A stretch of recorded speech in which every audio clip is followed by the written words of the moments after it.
Hello, I'm Ken Hastings, and I'm here with Jill Metzler, and we're here with Principal Joan Katz. We'd like to welcome you to the special on Governor Kean's visit that took place on Wednesday, November 28th.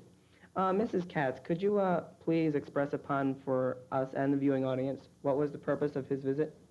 Well, the primary reason that the governor came here was to sign an executive order reestablishing a state advisory council for Holocaust education. The secondary reason was to discuss with some students about Holocaust and genocide and all of the human problems that surround it. So that was his primary reason for being here. Do you have any idea why he chose Cherry Hill over, let's say, Trenton or any other towns in New Jersey? Well, we found out about a month ago that he had an interest in signing a document in a high school. So I wrote a letter inviting him, telling him that we had in our curriculum a portion dedicated to Holocaust education. He accepted our invitation and did come to Cherry Hill, fortunately. Jill? Mrs. Katz, why do you think the governor chose Cherry Hill West over Cherry Hill East? Well, I do know he wanted to come to Cherry Hill. When we discussed this issue, fortunately, we were teaching it exactly at the time when he wanted to sign the document. East has a Holocaust education in the curriculum, but they do not teach it till springtime.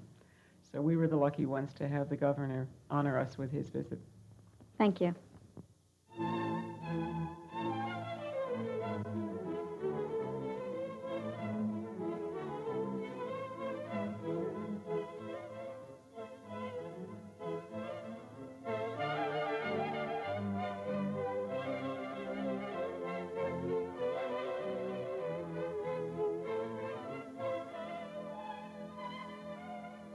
The governor made his entrance at West around 11 a.m., and after greeting with Principal Joan Katz and his escorts, Robert Berman, president of the Student Activities Organization, Stephen Canner, president of the senior class of 1985, and Narodna Vedantham, his personal escort.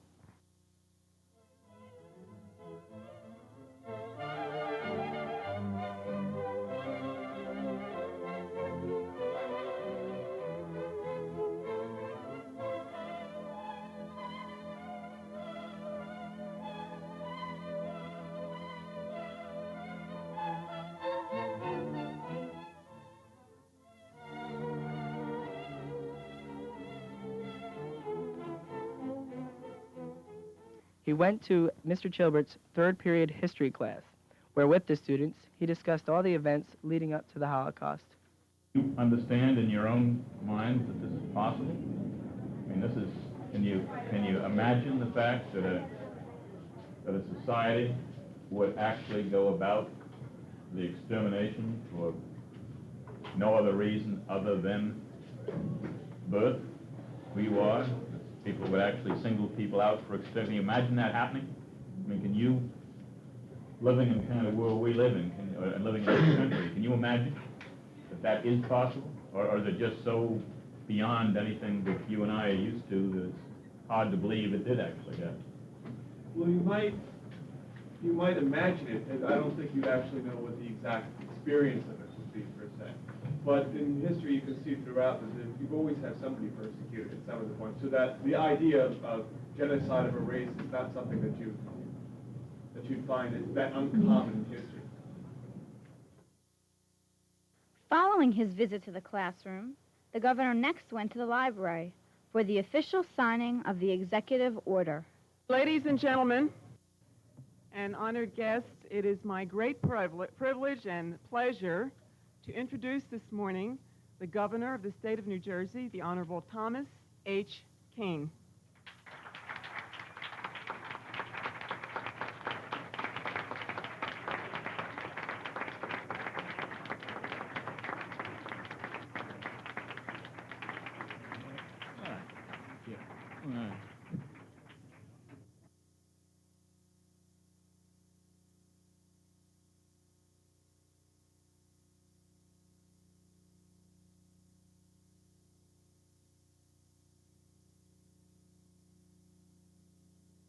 What I'm doing and what we're doing here, if you have any suspicion, is where I signed an executive order some time ago on October 5th in 1982 creating a New Jersey Advisory Council on Holocaust Education. And the idea was that this council could advise and assist the State Department of Education and New Jersey schools in general in implementing education about the Holocaust into part of the curriculum. This extends that order. It extends that council. It extends the date at which they report on their work to the governor. And we have here Jerry Flansbaum as the chairman of the Council on Holocaust Education. And Jerry, if you'd like to say something. Thank you, Governor. And very briefly, those of you who did not attend the class in which the governor has just spoke, I want to pick up on what he said very briefly and read to you from a book that has just been published by David S. Wyman called The Abandonment of the Jews. He is a non-Jew, but he writes, on November 24, 1942, which is almost to the day 42 years ago, November 24, 1942 marked a turning point in Holocaust history. From then on, the news of Hitler's plan to annihilate the Jews was available to everyone in the democratic world who cared to know. But those not especially concerned were hardly confronted with the problem because the news media gave it very little prominence. In his preface to that book, the author says the following. He writes, a final comment and then a question. The Holocaust was certainly a Jewish tragedy, but it was not only a Jewish tragedy. It was also a Christian tragedy, a tragedy for Western civilization and a tragedy for all humankind. The killing was done by people, to other people, while still other people stood by. Most were either unaware or did not care, or saw the Jewish catastrophe in Europe as a Jewish problem and one for the Jews to deal with. Few American non-Jews realized that the plight of the European Jews was their plight too. And then he questions, would the reaction be any different today? Would Americans be more sensitive, less self-centered, or more willing to make sacrifices and less afraid of differences now than they were then? Governor, what you did today and what you have done for the last 2 years in giving us life as a council and extending that life, I think for the state of New Jersey at least, answers that question. And we thank you.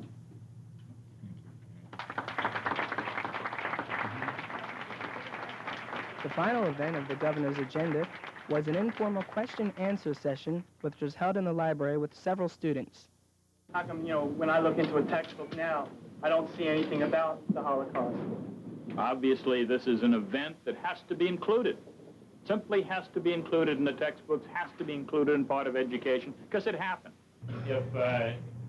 If we don't learn about it, then obviously we can lead to those kind of potential problems of perhaps repeating it in this society or some other society in the future. I believe the kind of thing we're doing in the state, the kind of questions you're asking, is what's going to include it in future textbooks. We're doing two things now. We are including more events that should have been included a long time ago in textbooks.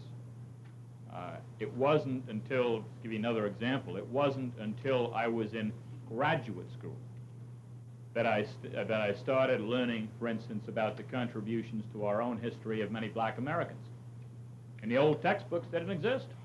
Just simply didn't exist. We learned about George Washington Carver and a couple of others, and that was it.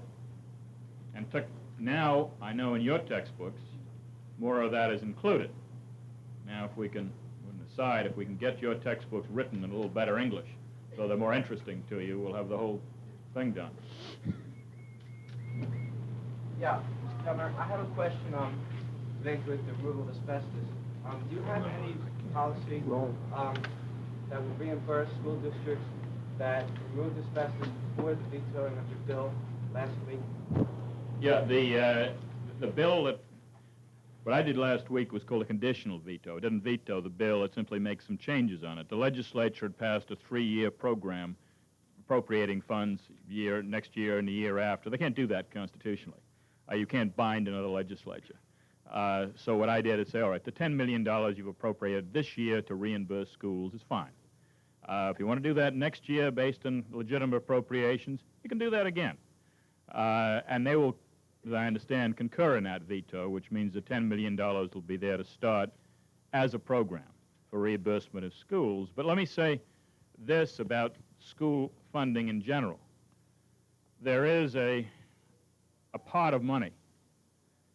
We can give it all to the schools and say to the schools, you use these monies for what you want to use them for, to increase teachers' salaries, to remove asbestos, to repair buildings, to build a new gym, do whatever you want to do with the schools. Or we can separate it out. We can say, all right, this is your unrestricted money. Then here's $10 million over here, which you can only spend to repair asbestos. And there's $20 million here you can spend to increase teachers' salaries, and there's $30 million here. But whether we give it as a lump sum or whether we break it out in parts, it's the same money. And that's sometimes the issue. People think when we give $10 million, it's extra money, new money. It's not. It's not. There's only a certain tax pie that all this money comes out of. And so very often you think it's new money, but it really isn't. In view of the current toxic waste problem, how to determine which sites receive cleanup priority? And once cleaned up, how is the toxic waste disposed of? Can you hear the questions? All right, let me repeat them then. Question was, how is it determined, what are the priorities for cleanup of toxic waste sites, and once you decide to clean up a site, how is that toxic material disposed of? Is that right? First thing we had to do when I came into office, and one of the most difficult, was to answer that question. How do we establish priorities? Because before you can clean up, obviously you don't have the money or the resources to clean up at once, everything at once. So you start to establish priorities, 1, 2, 3, 4. Now everybody wants to be number 1, and nobody wants to be number 170. So, and for that reason, before I came into office, people had avoided making any priorities, and so they weren't getting much done. But we bit that bullet. We listed every site we had, starting with number 1, and went right down to into the hundreds. And we set a 4-year cleanup plan in which we wanted every one of these sites that we had identified to be at some stage of cleanup at the end of those 4 years. Everything had been started on. Obviously, the ones we put as number 1 priority would have been started earlier. The ones end would take a little later. But all of them were going to be on that schedule. We're still right on target with that 4-year schedule. The most serious sites, we apply to Washington to get on the Superfund list. When we fight to have sites on that list, people say, isn't it terrible New Jersey has so many sites on the Superfund list? On one regard it is, that we have that kind of toxic problem. On the other hand, I know other states that have just as bad a problem as New Jersey, but they haven't gotten their sites on that Superfund list, which means they're not going to get federal money to help clean them up. So we fight to get that federal money and to get our sites in that list. In order to get them cleaned up, the major sites on that list, we need a reauthorization of Superfund. So far, we're right on line. So far, we're right on line with our 4-year program. But if Congress doesn't reauthorize Superfund very soon, then we're going to throw as much state money as we can afford at the problem. We'll continue the cleanup to the extent of our dollars, even if the federal government backs away. But eventually, without that federal help, we're going to be in very serious problem, and our 4-year plan is going to slow down. That's where we are right now.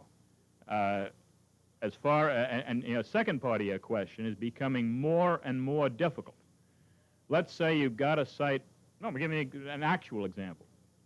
Site in Monmouth County. Major site, got it in the Superfund list. We're spending state money. We're spending federal money. We're cleaning it up. That particular toxic material had been designated for disposal in the state of Ohio. Well, the state of Ohio suddenly decided maybe they didn't want all these toxic materials. And they said, we're going to regulate very carefully what we can take in and what we can dispose of. Well, we're all ready to clean up that site, but everything had to stop. Well, we found out, one, whether we could get that material into Ohio, and secondly, if Ohio turned us down, whether there was any other licensed site that we could dispose of that particular toxic material. So the reason your question is so important is more and more, even if we have the funds and the will to clean up, we're going to have problems as to where to put that site. We've got dioxin in a number of areas of this state. There isn't a single licensed site in this country right now that we can take that dioxin to for disposal. What we can do is contain it on the site. We can make sure it doesn't get out. We can make sure it doesn't damage anybody's health. But we can't move it. We can't destroy it. Radon was discovered in West Orange. It's not a serious pollutant, but it is if it's trapped, if it's under your home, coming into your home, it can be a very serious pollutant. Right, so we want to get it out of people's homes. Only one site in the entire country where at the moment we can dispose of radon, and that is in the state of Washington. We're going to have to dig that material out from under those homes, truck it all the way across the country for disposal in the state of Washington. And what happens if Washington State closes that site? We're not going to have any place to dispose of radon. So one of the things we have to work on in this country, because it's a national problem, it's not a state problem, is licensing sites and places that can accept these materials and destroy them by the best possible technology. Because it's no point, even if we have the money and the will to clean up, we still got to have some place to take those materials for ultimate destruction.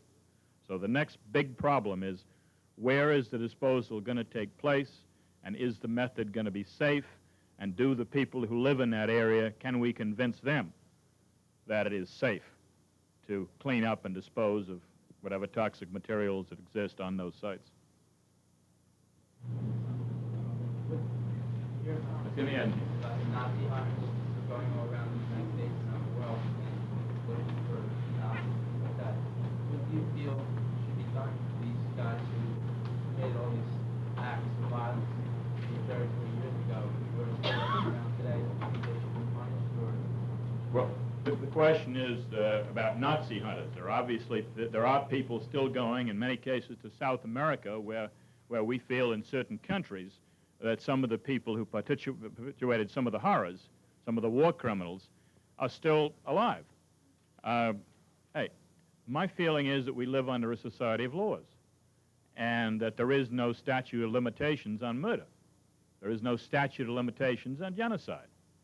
And when one of these people is tracked down, I believe they should be brought to justice. They deserve the same trial you and I do.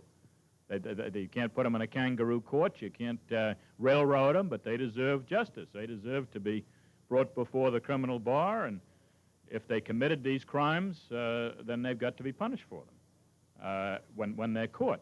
But they deserve that same trial that, under our system of values, anybody else does, and they're innocent, obviously, until they're proven guilty. But I believe in tracking these people down and bringing them to justice, just the same as I believe in tracking anybody who's committed crimes, violent crimes, particularly against people, about tracking them down and bringing them to justice.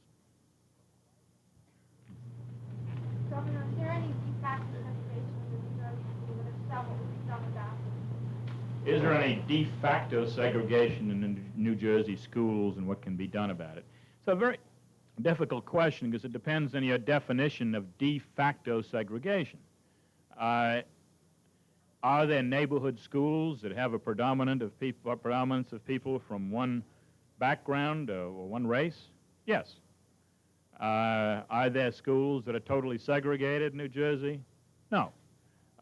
Where does de facto segregation occur to the point that the state should step in and say that this is not in line with the state constitution, and therefore we've got to do what we can to make sure these people are bused or whatever other mechanism there is to other schools? We have a division in the State Department of Education who makes that kind of decision. We have had a case in North Jersey recently where, in the town of Hillside, where there was a case of whether or not they were going along with the Supreme Court decision. And it was litigated all the way through the courts And finally, the court said, no, they're not. And they've simply got to spread students more around among their schools, or otherwise they're in violation of the United States Supreme Court. And this year they're doing that under a plan. Governor, New Jersey is known as the safest state. How do you explain the high insurance rates charged by the auto insurance? New Jersey is known as the safest state. How do we explain then the tremendously high automobile insurance rates that you pay and I pay? Number of reasons. First of all, every time we get a little bit safer, hopefully we can make an argument to keep those rates down. That's an argument for continuing every program that we have to lower traffic fatalities and injuries and so on. We have in New Jersey more auto miles driven than any other state in this country. We are a corridor state, everybody back and forth across New Jersey. That means that by the nature of having more automobiles per highway mile, there's more risk. This is what the insurance companies would argue. Secondly, we have had traditionally what I might call a Cadillac of insurance policies. In other states, you can help design your own insurance policy for your own needs. In New Jersey, we've in the past mandated more coverage than anybody else. Now, the more coverage you have, obviously the more you pay. If you mandate all the coverage, your rates are going to be much higher. We used to do that. The legislature took the first step last year in changing that system. You will get now a list of choices that you can make. Nobody needs all, at least my belief, nobody needs all that coverage. I was able to save over $100 in my own policy by checking some of the things that I now don't have to have, that I was forced to have in the past. So look over those options. You can save money with those. Secondly, there are still some things the state needs to do to bring down costs. Two areas in particular.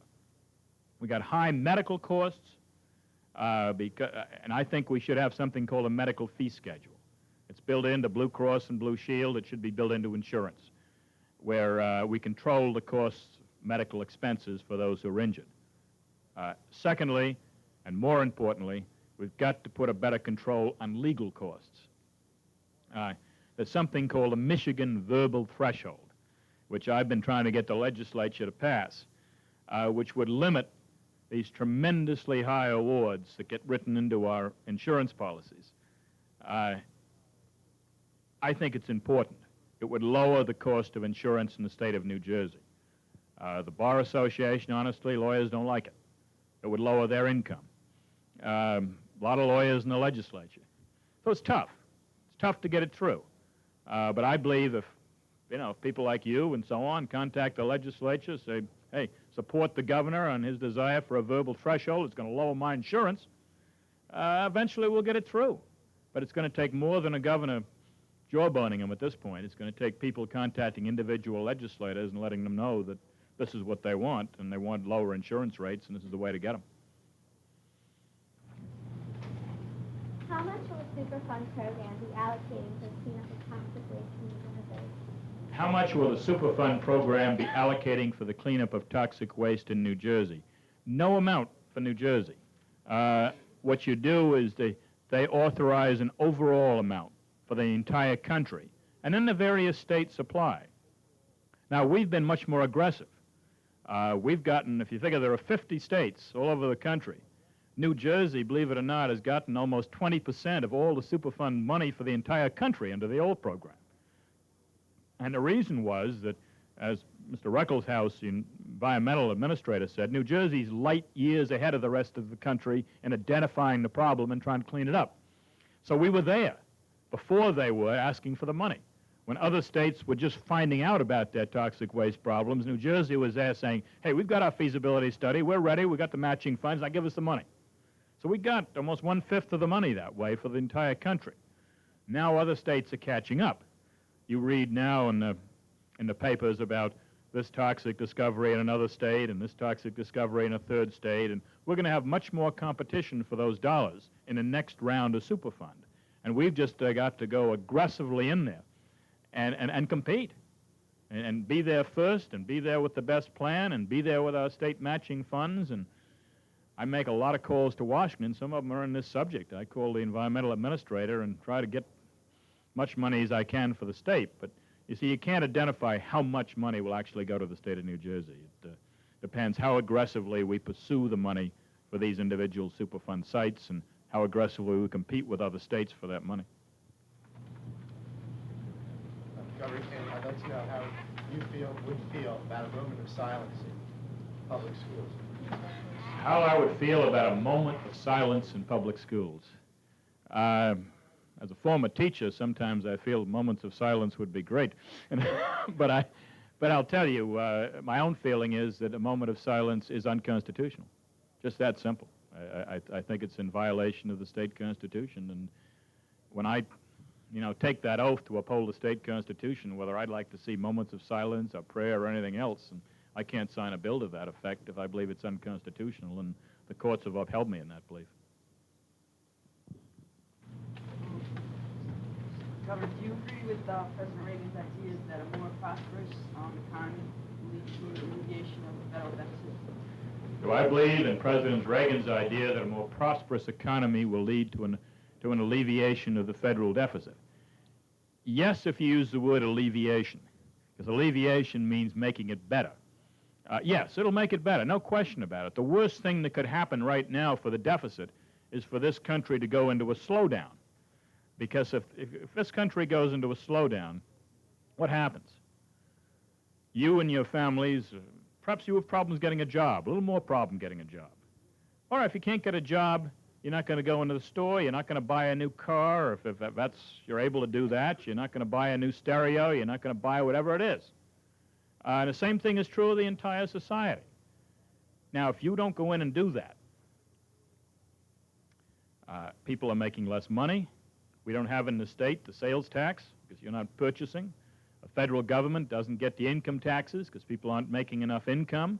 Business isn't stimulated. You're not going to get people hired to make more stereos because you're not buying the ones that are now in the market, and the whole thing goes in a cycle.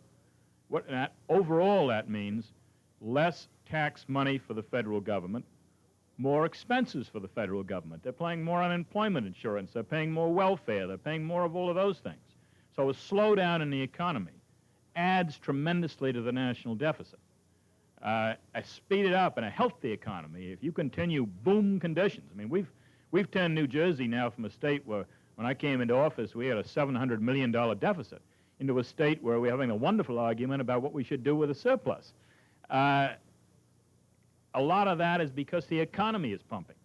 So answer to your question is, yes, a pumping economy will lessen that federal deficit. Will it eliminate it? No. I think we have to take other steps to eliminate it. I believe we've got to take some very tough and very courageous steps. It's tough for a congressman, to cut any program, for instance, that is now giving anybody something. Congressmen like to add to programs. Congressmen like to spend more money, cutting down federal programs they don't enjoy. But we've got to cut, I think, out of everything, including defense to some extent. I believe there's waste there also. If we're going to really get at this federal government, and I happen to a federal deficit, and I happen to agree with the president's statement he made during the campaign that taxes are a last resort, because if you tax people, you're taking money again away from the economy, not into the economy. But that last resort, if the situation gets bad enough, could be necessary. Thank you, Governor Kean. When you visited the Governor's School in the Sciences this summer, I was pleased that you emphasized the need to stem New Jersey's brain drain. My question is, apart from increasing funding at our fine state universities, how do you plan to make New Jersey more attractive to motivated students and in the future to motivated professionals? How do I plan to make New Jersey more attractive to motivated students? In other words, how do I convince you, how do we convince you that New Jersey colleges are the place to go? And how do we, as a corollary, have enough opportunity here to keep you here after college? Any number of ways. First of all, you look around very intelligent ways at the colleges you want to go to.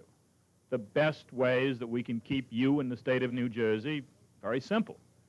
make those colleges the kind of places where you'd want to get a higher education. The better we make them, the more you're going to want to go there. Higher education was a low priority in this state. Of the 20 government departments, not to blame my immediate predecessor, because goes back further than that, for about the last 20 or 25 years. If you looked at the lower end of the budget, it was always higher education. If you had 20 government departments, higher education, our state colleges was 18th, 19th, very seldom got any. We changed that.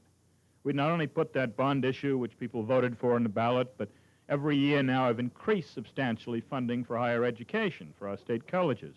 We've increased scholarship funds so that people who need help can go there. This year I created a new scholarship program called a Garden State Scholarship Program, which I hope to expand this year.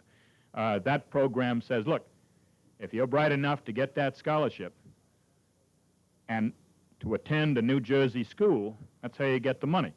It's Garden State Scholarship, because in order to get it, you've not only got to be bright and doing well enough to get the scholarship, but you've got to pick a New Jersey school. It's an added incentive. We've got to publicize what's going on in New Jersey schools. I believe that many of our colleges are a lot better, frankly, than I expect you think they are, because they haven't publicized some of the very good things that are going on within those schools. We can create, I believe, centers for excellence, which will not only improve New Jersey schools, New Jersey colleges, but in addition will create the kind of business climate, which will get into the second part of your question, because by putting academia, by putting the best minds we have at some of our colleges and universities together with the very best minds we have in private industry, by putting the best minds at RCA together with the best minds at Rutgers or Princeton, with Bell Labs, we have the top brain power in the country. Now, there are more patents here issued in New Jersey per person than any other state in the country. We have more brilliance here, I believe, than any other state. We've never put it together before. And if we put that together, at the same time we keep the kind of commitment that we've started the last 2 years toward higher education, I think we can raise the quality of our colleges and our universities. At the same time, we can interact with the best of our business community to make this the kind of state where, not only going to want to perhaps go to school, but you're certainly going to want to work and live after you finish school. Thank you, Governor. At the Governor's Convention, you reported as voting for an amendment to balance the budget. What are your reasons for voting like this? This is a very difficult question, the reason for a balanced budget amendment. I happen to believe that the pressures on Congress, no matter what goodwill they have, the pressures on Congress to spend are so great that no matter how difficult the issue of the deficit becomes, Congress will always spend more money, not less, because that's how they get reelected. They come home to you and say, look what I've done. And you add up what they've done or what they've tried to do, and you find another $1 billion on the deficit.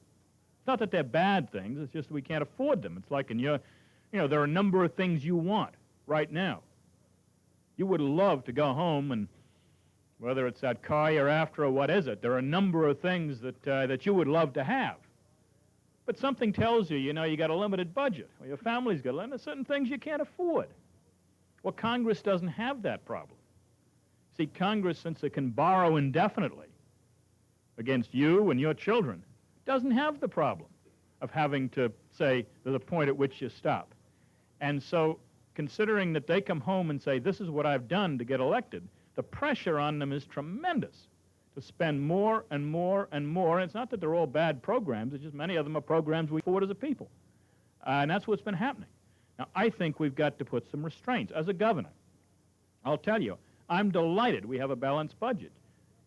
You know how much money I've vetoed of bills that have actually passed both houses of the legislature since I've been governor? Over $1.5 billion. Over $1.5 billion of things that I've vetoed.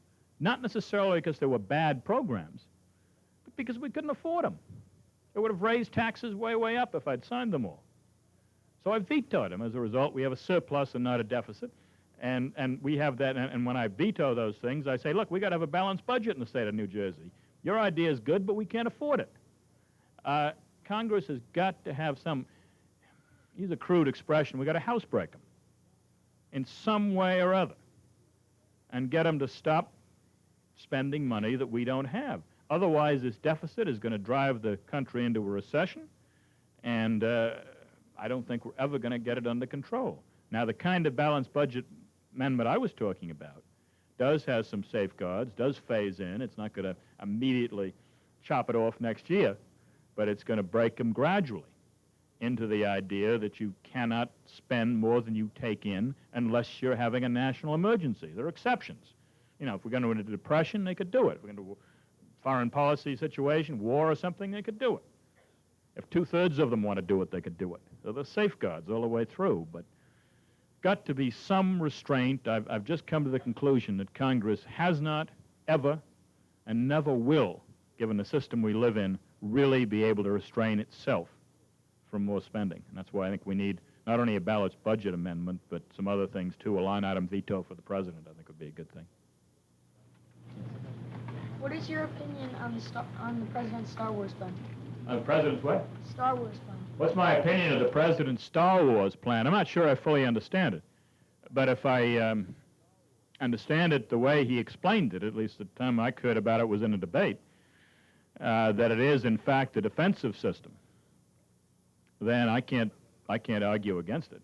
I think to look into that kind of defense, given the kind of weapons that are available, is probably a good idea. Whether or not it'll be part of some future treaty where people will agree not to pursue it any further or pursue some other areas, that's always a possibility, and I hope we do a lot of talking with the Russians over the next 3 or 4 years. I'm delighted to see we're pursuing that now, but to pursue that, from what I understand about it, which may not be enough at this point, I think it's a good thing to pursue. Mr. Governor, what is the state currently doing to combat urban blight in areas such as Camden? Good question. What is the state doing to combat areas of urban blight such as the city of Camden? Camden's been a special project of mine. And it's slow going, no question about it. But I happen to feel that we'll never have a really prosperous New Jersey unless we concentrate also on dealing with the problem of cities. And you can't just go about it with one program. I think you've got to go about it with a whole range of programs. We have been working with the mayor, Randy Primus, with the city council, in designing a whole series of things. One of the most important is an urban enterprise zone, which means you can take some of the worst sections of that city, declare them an urban enterprise zone, and that means that any business, you know, if you go into some of the areas of that city, you don't see a drugstore, you don't see a movie house, you don't see a grocery store. In an urban enterprise zone, some of those areas of the city, people will be able to go into to establish a business and not pay sales tax, same as way everybody else does, not pay certain business taxes, get certain benefits from the city, and therefore have more of a chance of making a profit.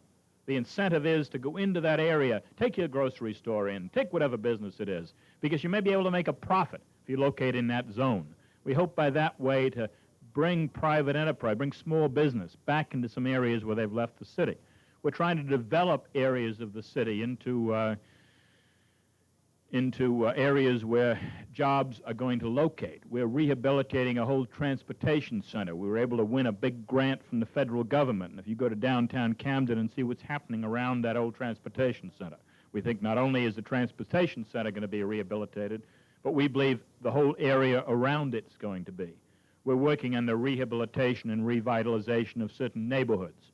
We simply have got to put money in to restructure some of the buildings rather than to tear them down and start over again or do something somewhere else.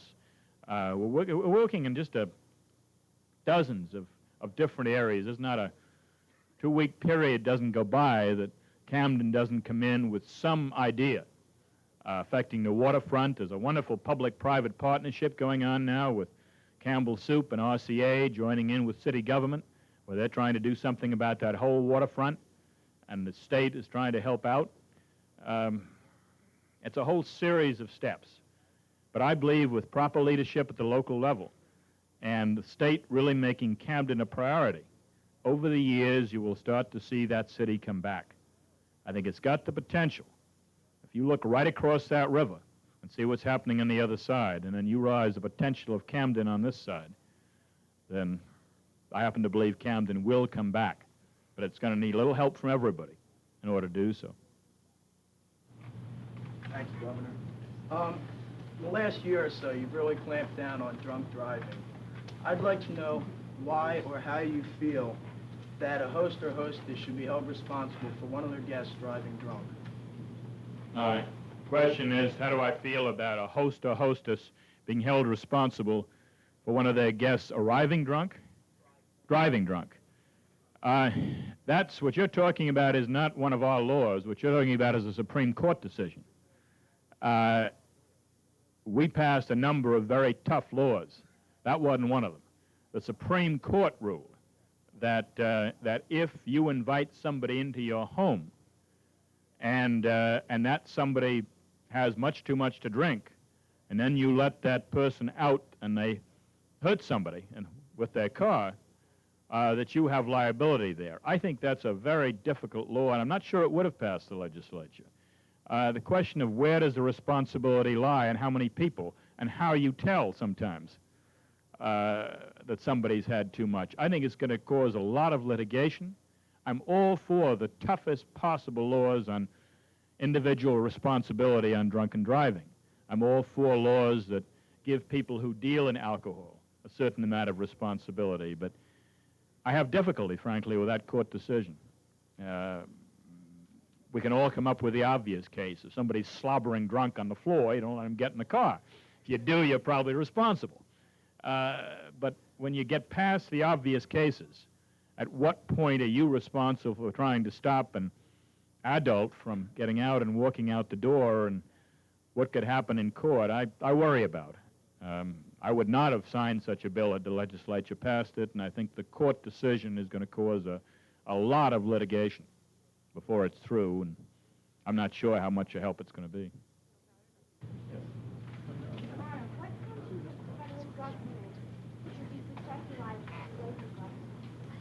What functions of the federal government ought to be decentralized into local government? As many as possible. We pay all sorts of taxes. You'll find if you haven't already, majority of taxes all of us pay are the income tax, and send them all down to Washington, and then the dollars get spent by people who work in Washington, and they come back to the state, except they take 10 or 15% out for administrative costs in Washington before we get the money back to the state of New Jersey. I happen to think that we will do much better if we can keep some of those dollars and a lot of those programs in the state. We'll be more efficient at the local level. We know New Jersey. We don't have to have a bureaucrat from Utah or South Carolina or Maine or somewhere in Washington telling us how to spend dollars in New Jersey. I think every kind of program that we can decentralize, get down to the state level, in some cases the county or the municipal level, we ought to do. Now, there are some exceptions.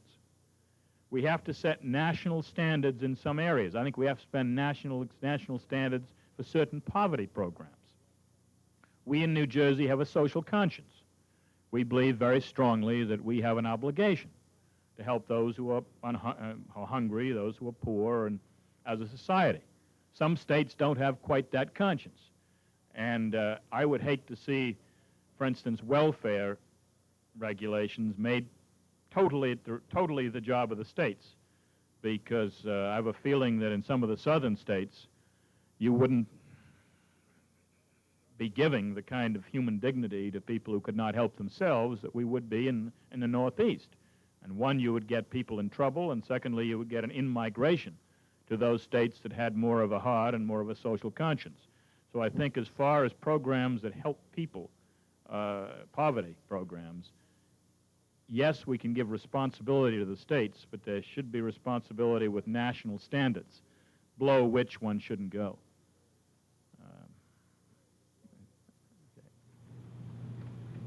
I was wondering about Atlantic City. The casinos were putting in road to help people find employment in the fund. When I was down there that summer, it really looked bad down there. I was wondering how much was going into those funds. Questions on Atlantic City. But when he was down there last summer, it didn't look so hot, and he was thinking, wasn't the casinos brought in to create jobs for people, and are they doing so? Well, they've created a lot of construction jobs. A lot of, particularly during the recession, we had a lot of construction people working in those buildings. They have not done for the city, which I think most of us envisioned was the promise of gambling when it was originally passed. That city right now, you see a wall of casinos. You go right behind the casinos, and you see some pretty tough conditions. That's got to change.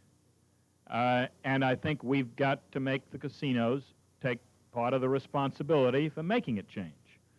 We are now trying to get through the legislature, and I feel we finally worked out a compromise to do it.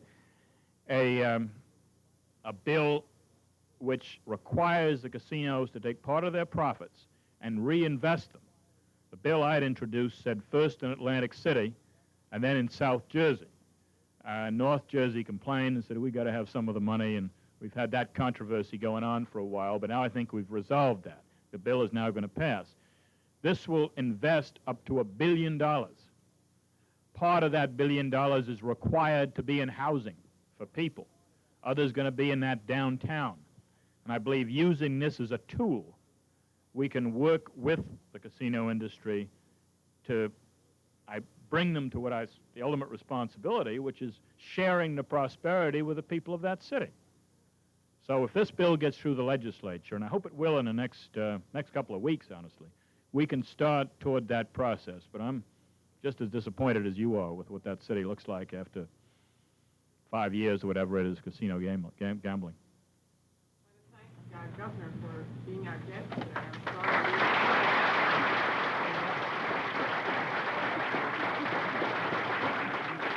On behalf of the student government and student body of Cherry Hill High School West, I'd like to present you with a little token of our appreciation in having you attend our school today. Thank you. Thank you very, very much. You can open it. Robert, why don't you help him open it? You can just flip the top off. It's Cherry Hill West. You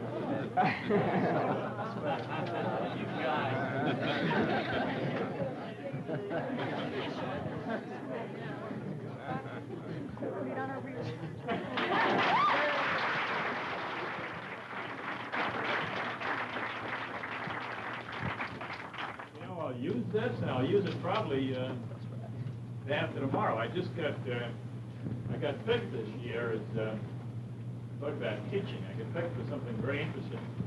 There were a number, we had an election this year, as you all know. There are a number of new governors elected, Republicans and Democrats around the country.